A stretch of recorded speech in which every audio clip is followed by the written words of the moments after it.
Welcome to Retirement Ramblings. I'm Scott, and today is day 82 on my countdown to retirement, plus a quick catch up for day 83.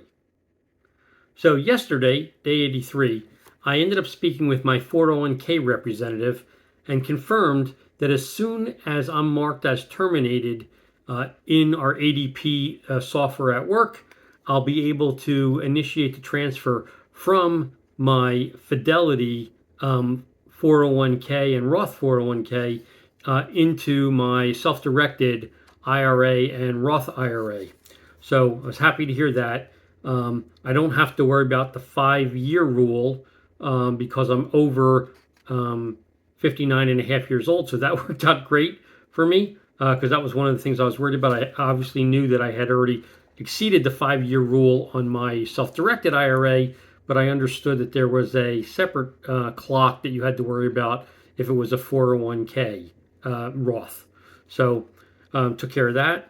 And then basically he just said that once I'm ready to make the transition, I'm going to have to liquidate everything that I own in the 401k, get everything into cash. Then I can fill out the form. So I go to my broker. I find out exactly the language that I need to put on the form so that it ends up in the right account. I fill out the forms, I submit it to Fidelity, and then they'll facilitate the transfer basically as if it's an electronic check from their facility to my broker, and I'll go from there. And then I can use the money to purchase whatever it is that I want. And then I ended up selling out of the portion of Oracle that I had wanted to liquidate to lock in my gains, and then I reallocated a portion of that money I was able to get into Citibank and the Spider Select Financial Sector ETF with the XLF. So both of those happened on Thursday, and so I wasn't able to get into the Select Spider healthcare ETF, which I'm still attempting to get in. But I did get into what I originally wanted. And then I took my wife out to Bahama Breeze for lunch. She likes the coconut shrimp lunch specials that they have there. They go along with a bowl of chowder. So I get the coconut shrimp tacos and the bowl of chowder. And she just gets the shrimp itself. And then we took both vehicles over because we were getting really low on fuel in her car. Took both vehicles over to Kroger. I had my fuel points for the month were in excess of $1 a gallon off. So we saved $1 a gallon. I ended up getting the gas for $1.85.9, and it took 27.71 gallons to fill up both vehicles. So we saved $27.71. which, I'm always happy about for the budget. Then today, day 82, because it's Saturday, I always do my weekly financial review, and we ended the week down 1.74%. So we're now up for the year 11.14% across our portfolio.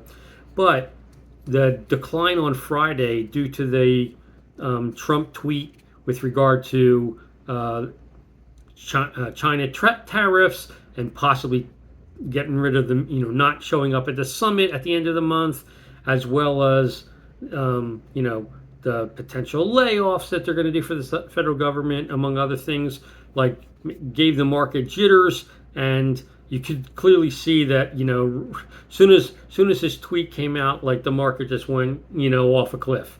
So, like I said, I ended up being down 1.74% for the week, but it erased all the gains that I had made going back to September 6th. So, it is what it is.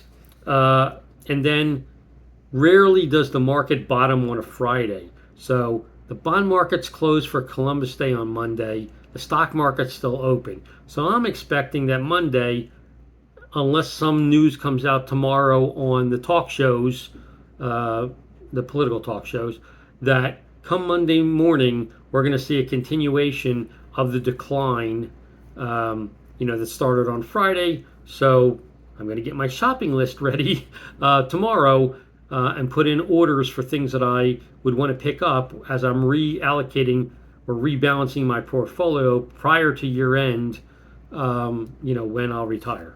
So we'll see what happens there. Then the stock market as a whole ended the week down. The Dow Jones finished down 2.7% at 45,480.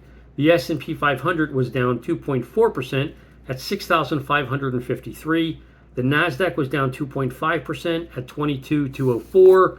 The Russell was down 3.3% to 2,395, and only 2 of the 11 S&P 500 sectors were up for the week. That was consumer staples up 0.6% and utilities up 1.4%. WTI crude continued its decline, and it was down 3.3% for the week to $58.90 a barrel.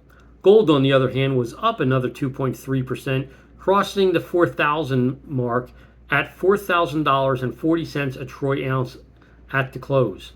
Natural gas was down 6.6% to $3.10.6, and international markets ended the week mixed. The winner for the week was Japan, up 5.1%, and Hong Kong was the loser for the week, down 3.1% at 26,290. And then I spoke with my sister after doing my numbers this morning, and she's preparing for my brother-in-law's 65th birthday party tomorrow evening.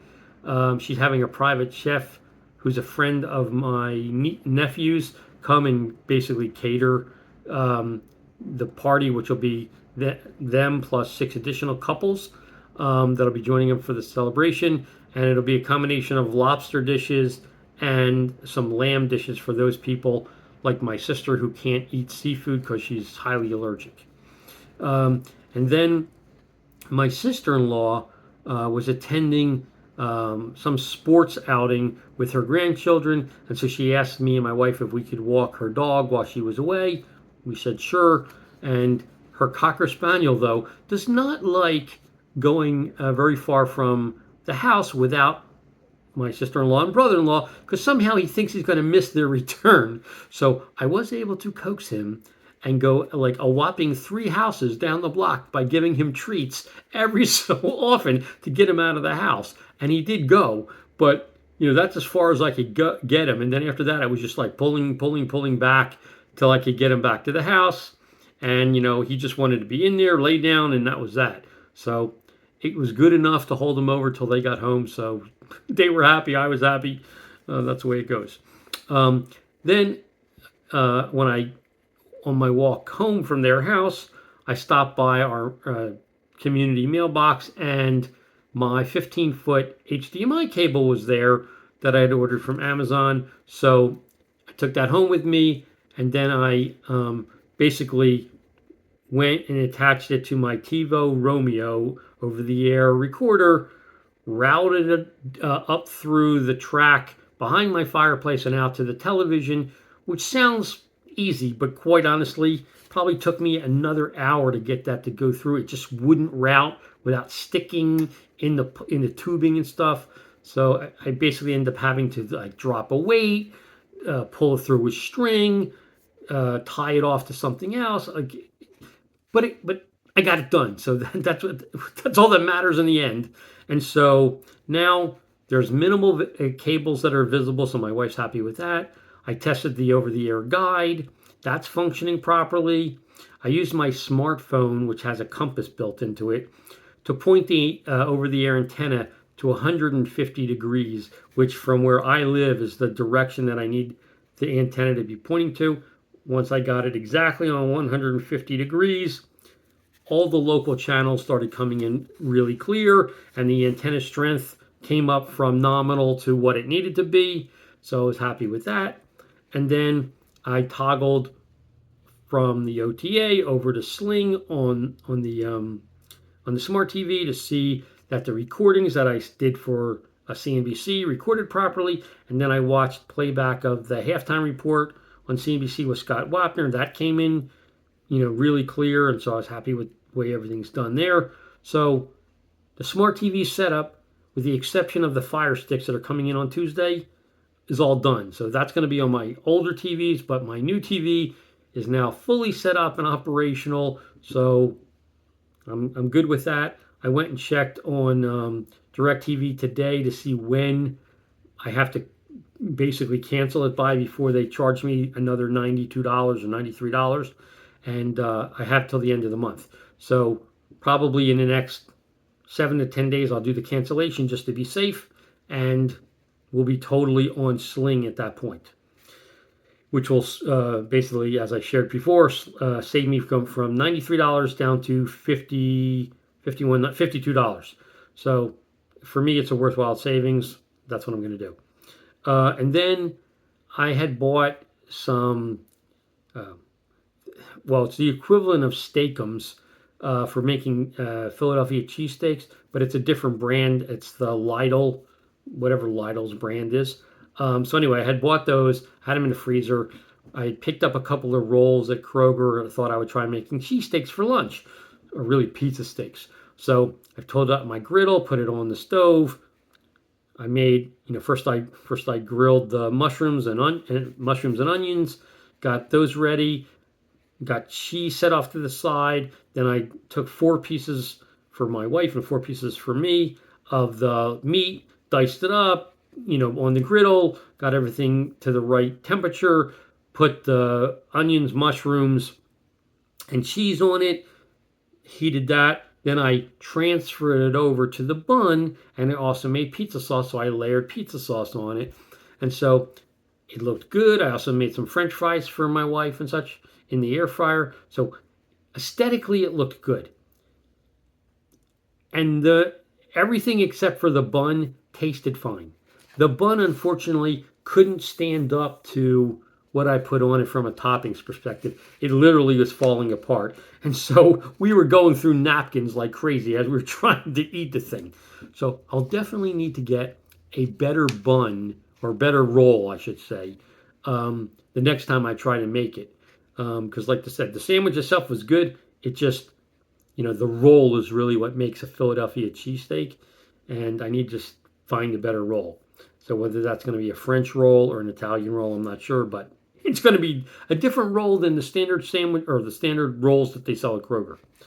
Anyway, that's my update for today and for yesterday. If you have any questions or comments, please leave them in the comment section down below or drop me an email at myretirementramblings@gmail.com.